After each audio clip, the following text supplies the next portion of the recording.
The restaurants you love, the food you crave, and the people that make it all happen. We tell their stories on the Paper Trails podcast with Albemarle Paper Supply. What's going on, guys? How are you? Nick Mitros, and we are episode 3, season 3 of the Paper Trails podcast. I am fired up to be here with Darius and Cameron Amidi.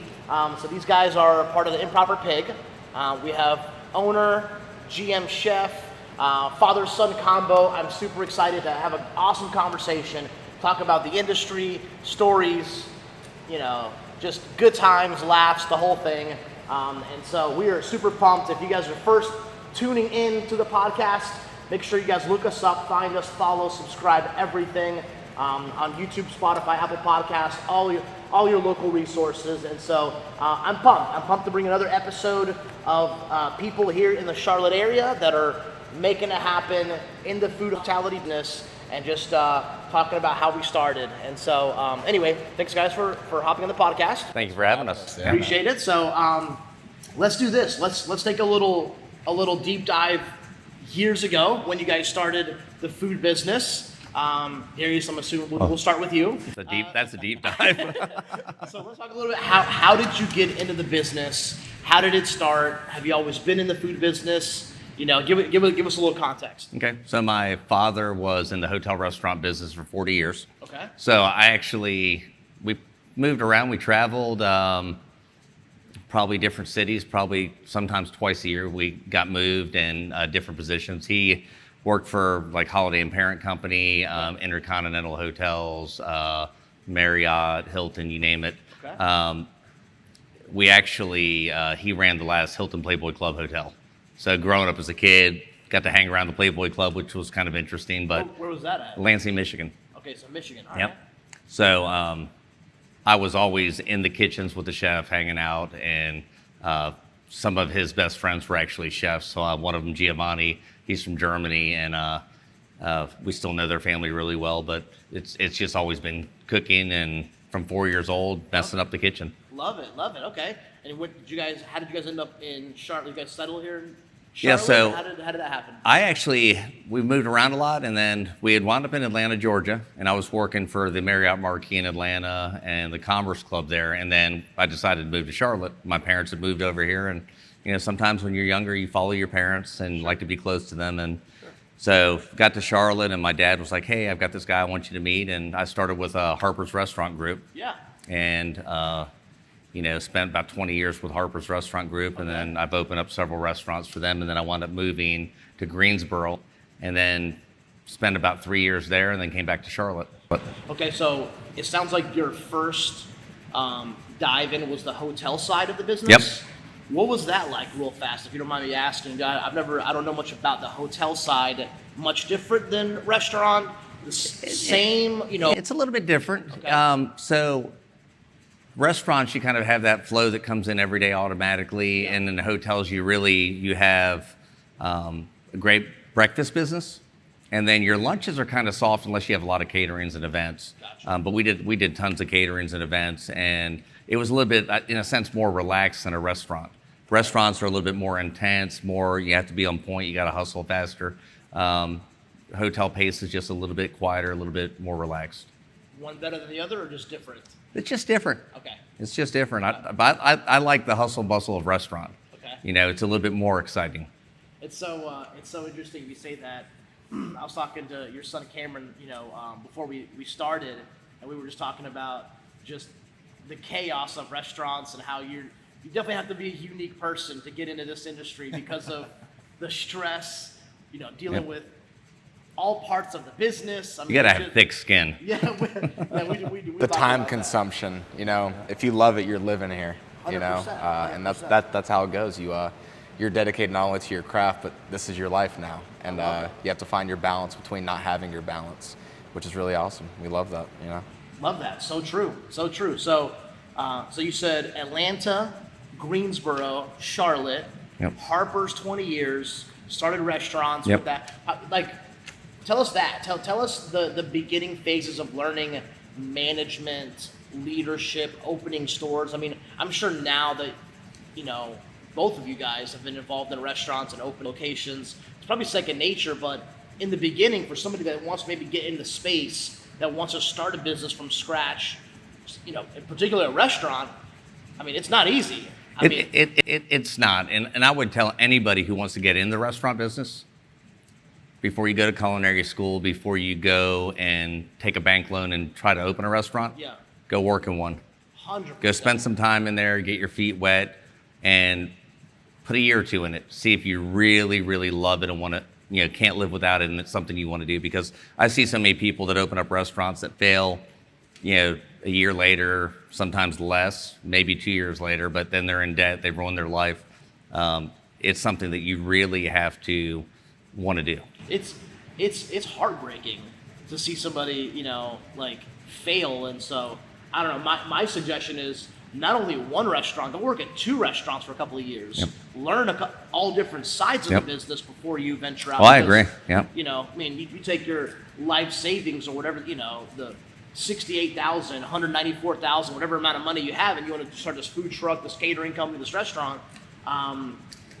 It's tough. I mean, just because you can make a good pie doesn't mean you can have a business successful selling pies. Oh yeah. It doesn't mean you can be profitable. You have to know how to be profitable and make money. 100%. Sometimes great chefs don't know how to make money. They know how to make great food.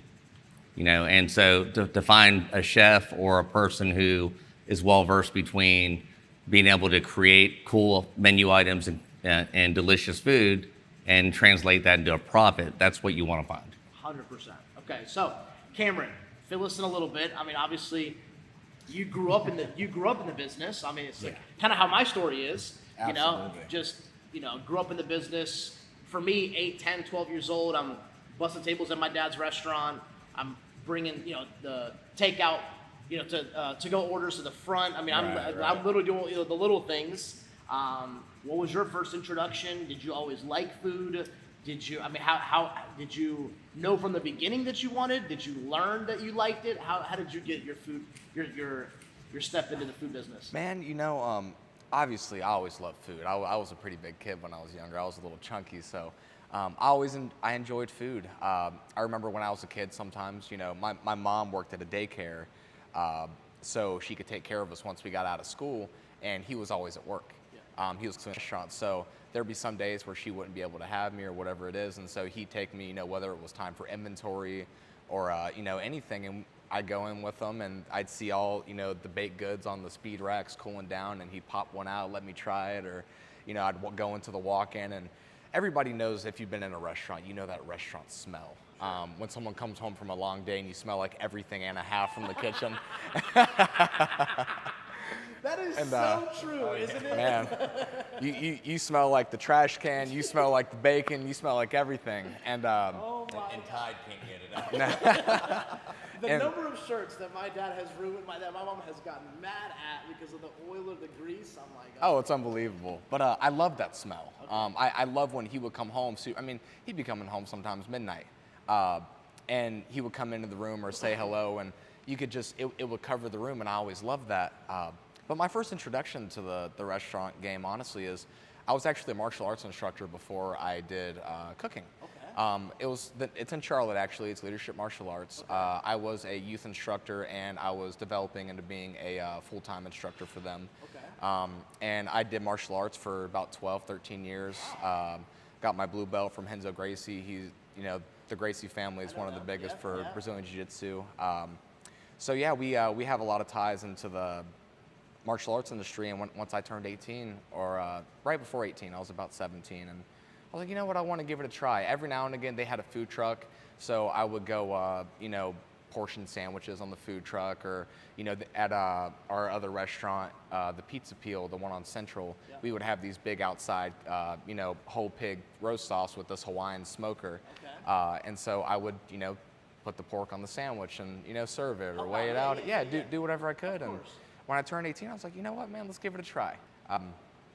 And I loved it. I fell in love with it. It's something that and you first started at Improper Pig or at I started at the Pizza Peel originally, actually, the one in Cotswold. Okay. And I started there. My chef at the time, or she wasn't the chef at the time, but her name's Roxana. She pretty much showed me, pretty much everything in the kitchen I needed. Greg, he's also one of our assistant directors here. He showed me a lot of stuff. They were kind of under my wing. I didn't want to work directly under him, and he didn't want me to work directly under him either. I had to kind of show myself, prove myself that I'm not just coming in trying to just jump on. You know, I had to do it. I had to be there, and I had to master it before I was able to continue forward. Is there any like good lessons you learned pretty early about just the business? Was it like just basic culinary skills? Was it, you know, the attitude of like, hey, we have customers and patrons here that we have to serve? I mean, is there anything that kind of stood out to you about just success or leadership or coming early, staying late, or being the best example, or that you kind of saw that you were like, you know what, okay, like this is kind of cool that I'm, you know, I mean, it sounds like you probably got a lot of that in martial arts as well. You do get a lot of that in martial arts. Growing up, we had this thing called a leadership team, which pretty much was there'd be team building exercises, you teaching children, and there was something cool that we did all the time. It was A through Z game, so the first letter of the alphabet, everybody had to consistently change all the way to the end of the alphabet. Each first word had to be a positive word. Nice. So amazing, best, creative, you know, and you go all the way through that process. Okay. And obviously by the time you get to Z, everybody's like, well, what's a positive word for Z? Zesty? You know, like, you don't really know. Yeah. So the leadership aspect on that part, I really didn't have a problem talking to people and, you know, kind of figuring it out. But I feel like what it was is, you know, to be successful in this game, you have to be incredibly humble and let your actions speak instead of your words. You meet a lot of people in the game that are, you know, look at me, and you can't be that person. You have to be the one that knows it, A to Z. You have to know the techniques. You have to know the knife skills. You have to be, you know, number one in safety, cleanliness. There's a plethora of things that you have to be, you know, deeply knowledgeable about. And if you're not, then, you know, you kind of see things slip by.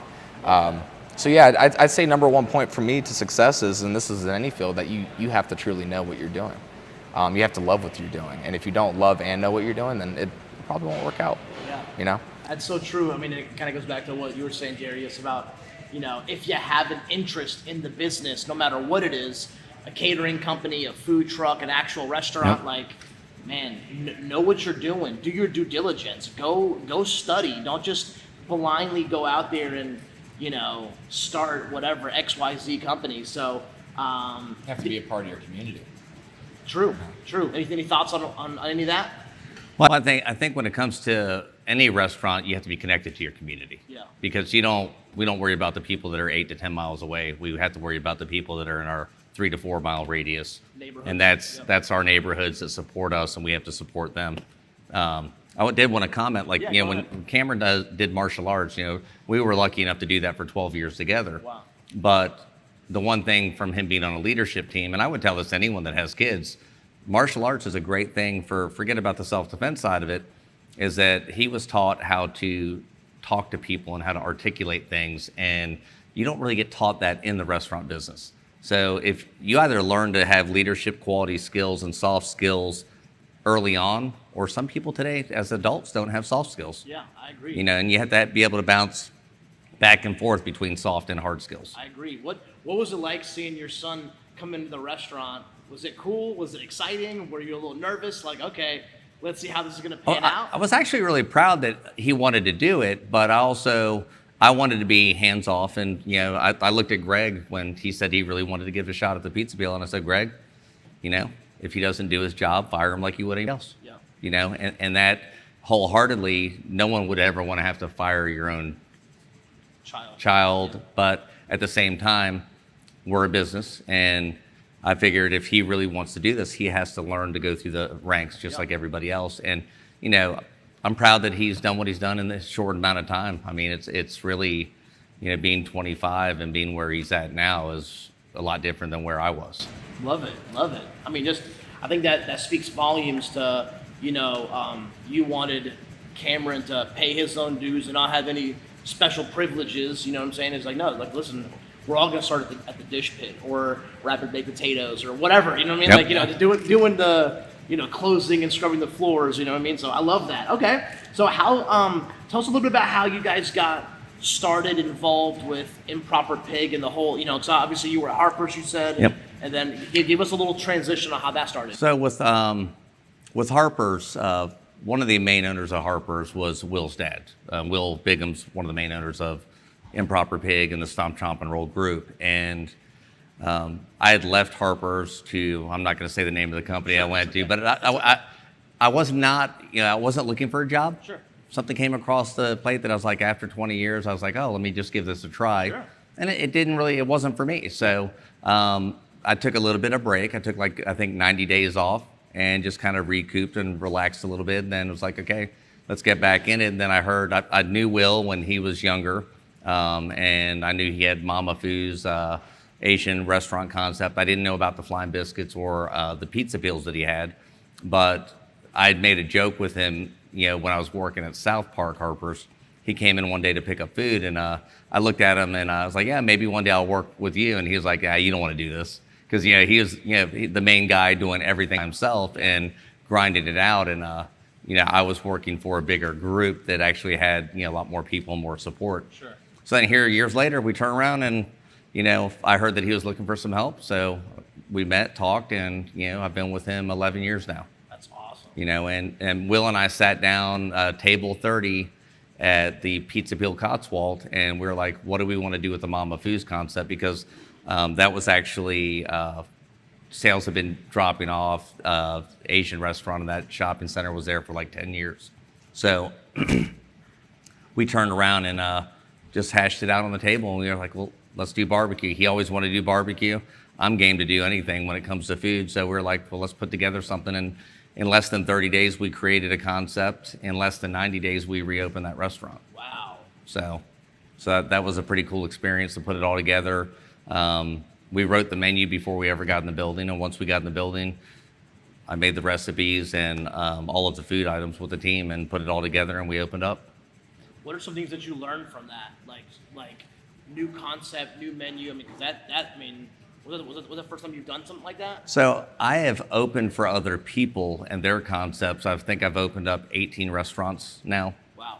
And that's the first time that I wrote a menu and then dropped it in place after the building was built. Gotcha. So that restaurant existed, but it was, had to be renovated and all that to the specs for the pig. Yeah. So learning from that, I think a lot of people go, let's build our food first, and then they build their brand. But yeah. I think if you can become a great restaurant that, smokes food or creates great items, then what do is that you focus on the vision you have for your menu, yeah. and then you put it into effect. Yeah, I think so. Even for anybody listening, there's something to be said about doing something with speed, right? Like just decide. What's the saying? Make a decision first, and then make that decision right. Yep. Right? Because complacency or just being lackadaisical or analysis paralysis, where you have to get all the details first before you actually start. Just start. Sometimes you just got to get to work. Yeah, don't be dumb, Yep. Don't be investing all your money in a restaurant with no due diligence, but there's some things that you will learn along the way. And Yep. you just need to just go out and try and do it. So there's something to be said about speed and making decisions quick. And Will's on the same page, Darius on the same page, let's go. Yep. You know what I'm saying? I agree, because too many people actually, they talk about doing things. Yeah. And then they sit down and they think about all the what ifs. Yes. And so they have to map out all these what ifs. Well, if we do this, this is going to happen, or that's going to happen, and we're going to need this, or we're going to need that. And before you know it, 3 months, 6 months later, 9 months later, Yeah. you haven't done anything. Yeah. Except for create a list of what ifs. So you really just need to figure out what you want to do and lay down the plan to do it and just get to work. And the other thing is that 95% of those what ifs probably don't even happen.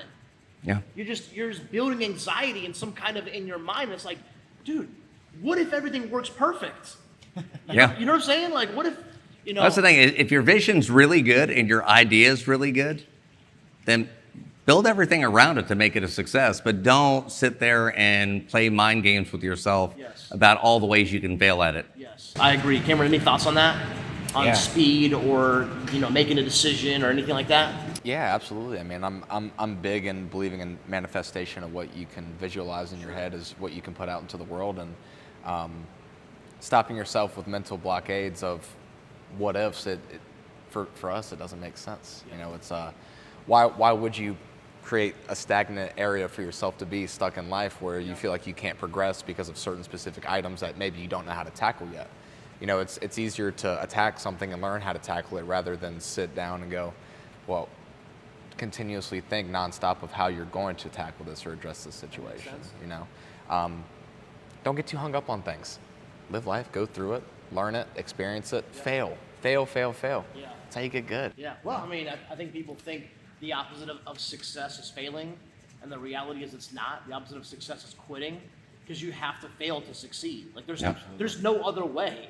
I mean, if I went through stories of the idiotic things that my cousin and I did to start our paper distribution business, it'll make you laugh. I mean, it is just hilarious, but we learn. Okay, right. You don't do this, you do this. And well, if you're trying to bake a cake, right?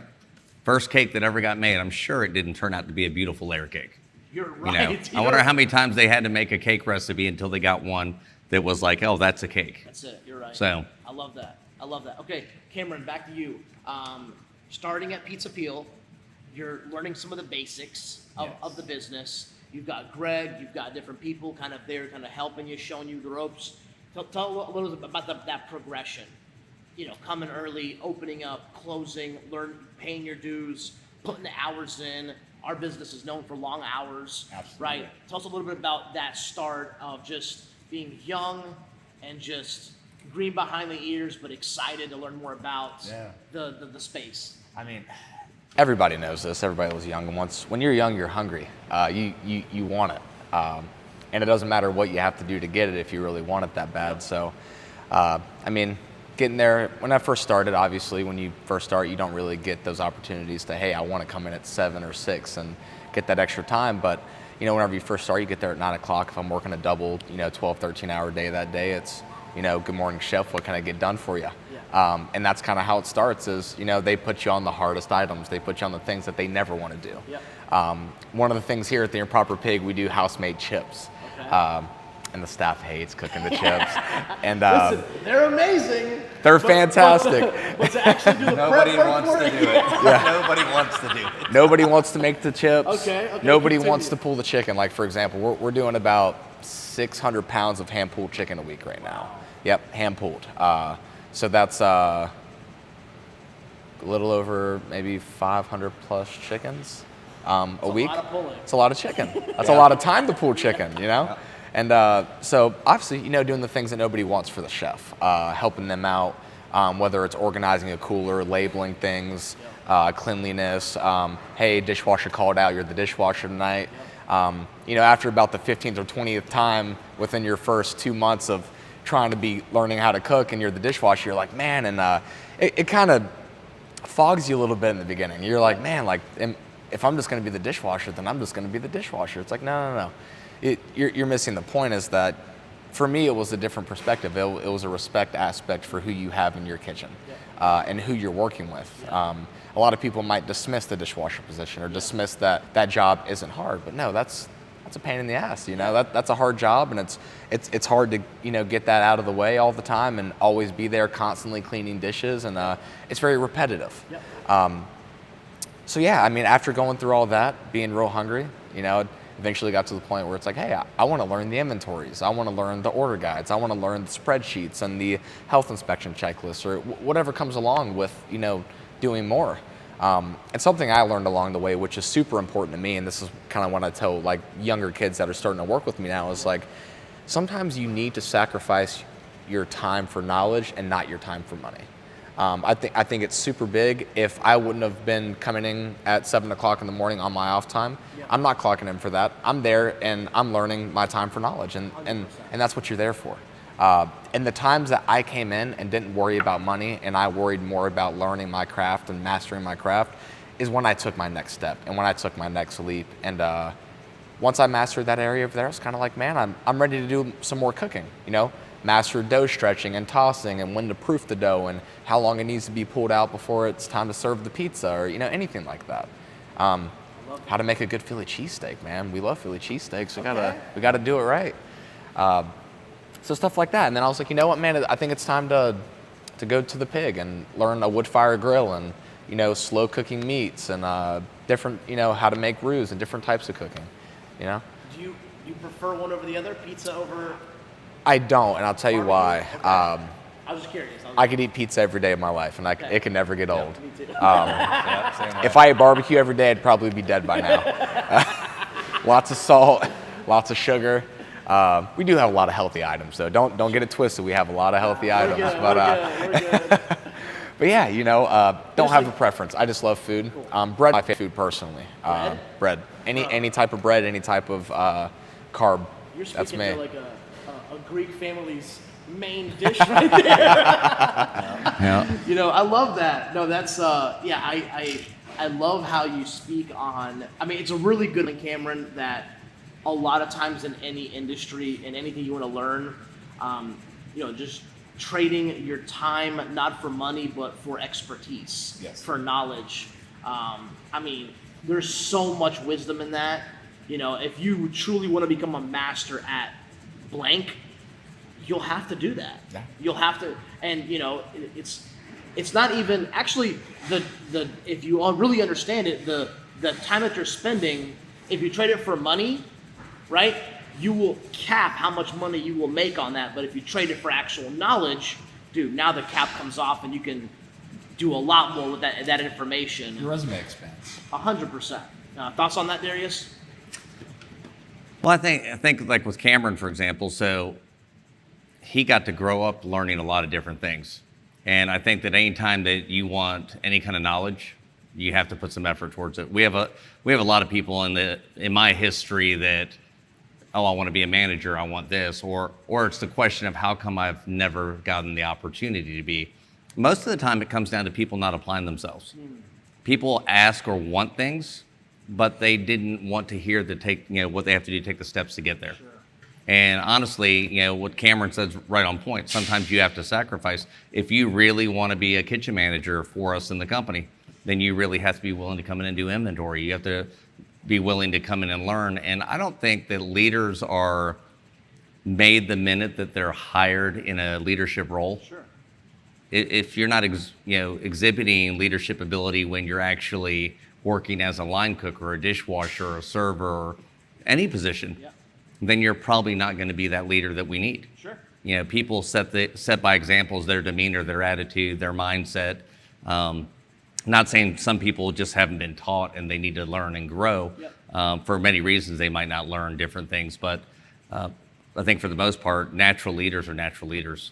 Yeah. And if you find a couple good ones that you can develop in your company, you'll find a couple people that'll stay loyal to you probably forever as long as they work for you. Sure. No, I agree. I mean, I think, what's the saying? Leadership is spelled EXAMPLE. I mean, you just said that.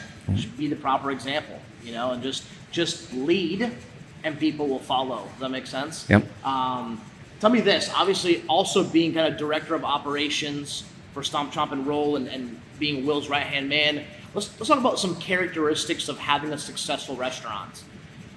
What are some traits, some things that you've seen? Is it having systems in place? Is it having like actual order guides? Is it having good relationships with all of your vendors? Is it, and I'm sure it's probably all the above, you know what I mean? But like, what are some, like maybe 2 or 3 things or one thing that you've seen, like, if you were able to put these things in place and stay disciplined with these 3 things, then the chances of you succeeding in a very difficult industry will exponentially increase. Any thoughts on that? I think one of the areas that we still, even as a company, struggle and have to keep evolving and getting better is training. Yeah. Everybody, keep your training simple. Keep whether it's like server, steps of service. You don't need 20 steps of service when guests come to sit at your table. You really need to be, give them good hospitality, make sure that you're knowledgeable of your food and your menu. You need to keep things down to a minimal where people can actually execute the steps that you want them to do. But if you have so many of them, they're never going to hit them all. We utilize in our company, we have a travel path that is basically a checklist that the opening manager or closing manager has to do that covers every bit of their job A to Z for the whole day. We have health inspection checklists, prep sheets, order guides, all that stuff. And then we do an online training program that we've been trying to over the past 5 years, make better and better as we go. Yep. So that people can study outside of work and gain some, more knowledge and just sit there on their own time, sip a beer and relax and actually learn all that they can learn. So I love that. that's really having the right tools and just making sure that you keep it simple. I love that. I mean, you want to keep it simple because it's the most duplicatable way to scale anything, right? If you want to continue to grow or teach and train people, I think that's powerful. I think also the biggest difference between amateurs and professionals is training. So, having proper training and I love that. Cameron, any thoughts on that you've seen over the last 7 years that you've been in restaurants that you've seen, okay, you know what, these are a couple things that I have seen build a successful restaurant or a store or a good culture or anything like that? Yeah, absolutely. I mean, that kind of goes back to a little bit of what we were talking about before we actually started the podcast about, you starting your business when you were really young and kind of some of the vendors are going like, okay, kid, like let's move along. Yeah. That's kind of the thing too, is like when you're young and you're starting in the industry and you are in a role of leadership, sometimes you do have things that you want to implement or try to put into place, and it's really important to have those things, but every now and again you get that backlash or people that fight back, or sometimes it's hard stepping into something new and being able to change your culture immediately. It takes time to change your culture, and it takes a lot of time to also change the mindset of people that have been on a one-way track their entire life, and that's the hardest part. But whenever you find your niche, and I think that you have to address everybody differently as well. I think everybody responds differently, whether it's past traumas in their life, whether it's just they don't react well to a way that somebody talks to you, or maybe they need it spelled out a little more. You never know. So as you're developing your crew and learning about your crew so they can be more structured, you kind of have to learn them, who they are, where they're from, talk about their childhood, talk about their past. Get to know them on a deeper level, because once you get to know somebody at a deeper level and you know where their heart's at, everybody plays by the heart. One of the biggest things that I learned in the industry is that if you remember their name, you have them for a lifetime. Sure. If I have a guy walk in the building, he comes and gets a pork sandwich, to go ask him his name, he comes back 6 months later, I remember name. He's going to come back. Yeah. And he's going to come and eat again. And he's going to remember my name because I had enough respect to remember his name or her name or 100%. whoever's name. I mean, Dale Carnegie in his book, How to Win Friends and Influence People, says the sweetest word in people's vocabulary is their name. What's her name? That's it. Like, Absolutely. if you're able to call somebody by their first name, they're like, wow, this person paid attention. And yeah, back to your statement about culture and all that. It's why when a company gets acquired, a lot of times the company that bought out the other one will get rid of everybody because they want their culture in there. Absolutely. Right? And so yeah, it does take time to get a good culture, and having empathy towards staff and having people skills, and you know what I mean? And so, yelling at everybody is not going to work. Right. But yelling at some people may work, because when I fire them up to get things, everybody's different. Some people are hard-headed. They have to be taken out to the dumpster and have a hard conversation. Sure. Where most people, if you talk to them with respect and you pull them out of their element and talk to them so that they feel less comfortable and more open to listening. But I will tell you that successful restaurants or operations, it goes down to the people. Hire the right people. 100%. To have the right culture, you have to hire the right people. Yep. If you don't hire people that fit your culture or what your vision of your culture is, then it's not going to work. Yeah, no, I 1,000,000% agree.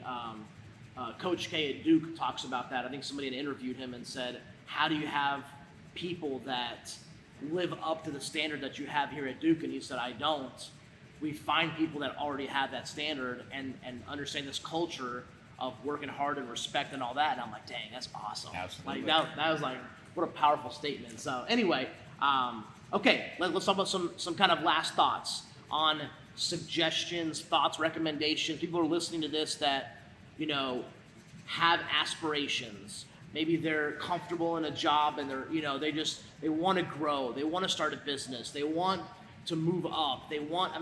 What are some thoughts, suggestions on things that you guys have learned over your career that can help somebody with, just continuing to grow in their field and make more money and provide for their family? Any thoughts? Anything that, obviously there's a lot that we covered. Oh gosh. But any last thoughts? I think one of the biggest things is people you have to be open-minded to change. Yeah.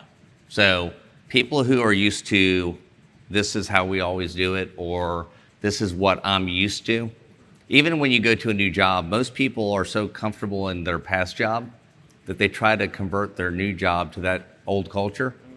Be open-minded to learn new about the new place you go to. You know, why do they do it? They're successful for a reason. And just taking the knowledge and be easy, you know, be ready to apply yourself and, you know, kind of bend a little bit and move a little bit. You know, it kind of reminds me, Cameron being able to go from Pizza Peel to Improper Pig and wanting to, he didn't bring the environment from the Pizza Peel to the Improper Pig. He came in there going, I'm a sponge ready to absorb everything you have. And I got to see the ultimate payoff for that. So, and I wanted to share that with you. I went to a U.S. food show not too long ago, U.S. Foods, and I took Cameron with me. And watching Cameron talk to the people that I've known for 30 some years and them kind of like embrace him as if they had a relationship with him his entire life, and how he just kind of jumped right in and kind of took over my spot as far as, you know, it's almost like looking at me years ago and actually watching that interaction. It's something that's really neat. Sure. So to me, I'm going like, he'll be able to pass on a different piece of culture to every operation he goes to because he takes care of his people, you know, and so I'm proud of that. And I think that anybody who has an opportunity to work under him is going to learn something that is great, special, and different. Love that. So. Love that. Cameron, your thoughts? Anything you want to add to, you know, tips, suggestions? Obviously, you mentioned a lot, culture, being humble. You know, a lot of great tips there. But any last thoughts? Absolutely. I think in whatever your path and quote unquote what you believe success should be for you, it's very important to treat the people around you very well because the same people you see on the way up are the same ones you see on the way down. And I think it's invaluable that you have to take care of your people. And nobody gets to the top alone, and nobody fails alone. The company you keep is the company you reap. And you have to surround yourself with the right people. You have to surround yourself with people that want to grow and learn and not stay stagnant. And you have to be around people that you love and care deeply about. And that's how you get where you're going. If you don't have somebody with a foot up your butt every now and again, telling you what you're doing wrong, what you're doing right, celebrating you, and also telling you when you need to get fixed up, I think that's the only way that you kind of get to that next step. My best relationships and my people that are most successful around me are the ones that we're constantly on top of each other. We're correcting each other. We're making sure that we're on top of each other because I don't want to see you fail and you don't want to see me fail. Yeah. And failing's not an option. So. No, I mean there is a level of when you're accountable to somebody, you know, there's a level of respect and just drive. You know, we're always going to let ourselves down. It's like, you know, but you know, like I'm gonna go to the gym tomorrow morning. You know, if it's just me, I may or may not go. If I'm gonna see Cameron tomorrow morning at the gym at 7 a.m. and you're counting me to be there, I'm gonna be there. You're there, right? Like there's something about accountability when it comes to camaraderie and teamwork and building successful organizations that you can't beat. Like you have to have that kind of thing there. So, gentlemen, this was awesome. I absolutely love it. Improper Pig. You know, just everything about the restaurant, the vibe, the culture. You know, I appreciate you guys sharing your experiences, your backgrounds. You know, with that, episode 3 is a wrap. Check it out. Come by, check these guys out. The whole company, Improper Pig, Pizza Peel, Flying Biscuit Cafes. Yep. I mean, you guys have multiple locations. 5-6 stores now. I mean, 7 restaurants. 7 restaurants in Charlotte and the suburbs. And so, anyway, appreciate you guys being on the podcast. It was Thank a you. pleasure. Appreciate it. Thank you. This was a blast. Yep. Absolutely. Also, I'm a Tar Heel fan. Tar Heel fan over here. Okay, my bad. No, anyway, we enjoyed it. Great to see you guys. Have an awesome rest of your day.